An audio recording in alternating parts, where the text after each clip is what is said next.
निर्गमन की पुस्तक 33वां अध्याय वचन 1 से लेकर 23 तक।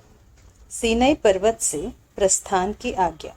फिर यहोवा ने मूसा से कहा, तू उन लोगों को जिन्हें मिस्र देश से छुड़ा लाया है संग लेकर उस देश को जा जिसके विषय मैंने अब्राहम, इसहाक और याकूब से शपथ खाकर कहा था कि मैं उसे तुम्हारे वंश को दूंगा। और मैं तेरे आगे आगे एक दूत को भेजूंगा और कनानी, एमोरी, हित्ती, परिज्जी, हिब्बी और यबूसी लोगों को बरबस निकाल दूंगा। तुम लोग उस देश को जाओ जिसमें दूध और मधु की धारा बहती है, परंतु तुम हठीले हो, इस कारण मैं तुम्हारे बीच में होके न चलूंगा। ऐसा न हो कि मैं मार्ग में तुम्हारा अंत कर डालूं। यह बुरा समाचार सुनकर वे लोग विलाप करने लगे और कोई अपने गहने पहने हुए न रहा, क्योंकि यहोवा ने मूसा से कह दिया था, इस्राएलियों को मेरा यह वचन सुना, तुम लोग तो हठीले हो। यदि मैं पल भर के लिए तुम्हारे बीच होकर चलूं तो तुम्हारा अंत कर डालूंगा। इसलिए अब अपने अपने गहने अपने अंगों से उतार दो कि मैं जानूं कि तुम्हारे साथ क्या करना चाहिए।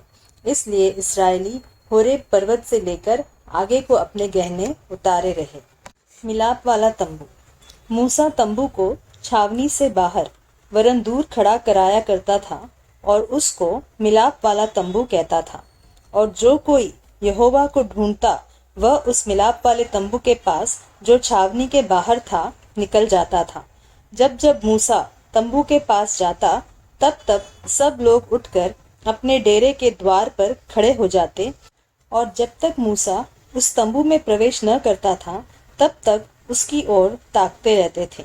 जब मूसा उस तंबू में प्रवेश करता था तब बादल का खंबा उतर के तंबू के द्वार पर ठहर जाता था और यहोवा मूसा से बातें करने लगता था। और सब लोग जब बादल के खंबे को तंबू के द्वार पर ठहरा देखते थे तब उठकर अपने अपने डेरे के द्वार पर से दंडवत करते थे। और यहोवा मूसा से इस प्रकार आमने सामने बातें करता था जिस प्रकार कोई अपने भाई से बातें करे। और मूसा तो छावनी में लौट आता था, पर यहोशू नामक एक जवान जो नून का पुत्र और मूसा का सेवक था वह तंबू में से न निकलता था। परमेश्वर की उपस्थिति का वचन। मूसा ने यहोवा से कहा, सुन, तू मुझसे कहता है इन लोगों को ले चल, परंतु यह नहीं बताया कि तू मेरे संग किसको भेजेगा। तो भी तूने कहा है, तेरा नाम मेरे चित्त में बसा है और तुझ पर मेरे अनुग्रह की दृष्टि है। और अब यदि मुझ पर तेरे अनुग्रह की दृष्टि हो तो मुझे अपनी गति समझा दे, जिससे जब मैं तेरा ज्ञान पाऊं तब तेरे अनुग्रह की दृष्टि मुझ पर बनी रहे। फिर यह भी ध्यान रख कि यह जाति तेरी प्रजा है। यहोवा ने कहा, मैं आप तेरे साथ चलूंगा और तुझे विश्राम दूंगा। उसने उससे कहा, यदि तू आप न चले तो हमें यहाँ से आगे न ले जा। ये कैसे जाना जाए कि तेरे अनुग्रह की दृष्टि मुझ पर और अपनी प्रजा पर है?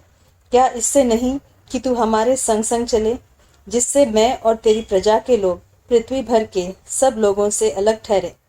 यहोवा ने मूसा से कहा, मैं यह काम भी जिसकी चर्चा तूने की है करूंगा, क्योंकि मेरे अनुग्रह की दृष्टि तुझ पर है और तेरा नाम मेरे चित्त में बसा है। मूसा ने कहा, मुझे अपना तेज दिखा दे।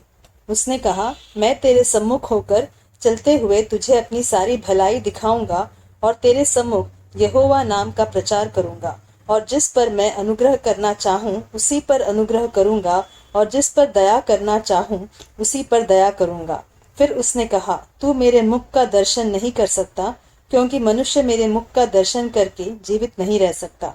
फिर यहोवा ने कहा, सुन, मेरे पास एक स्थान है, यहाँ तू उस चट्टान पर खड़ा हो, और जब तक मेरा तेज तेरे सामने होके चलता रहे तब तक मैं तुझे चट्टान की दरार में रखूंगा, और जब तक मैं तेरे सामने से होकर न निकल जाऊं तब तक अपने हाथ से तुझे ढांपे रहूंगा।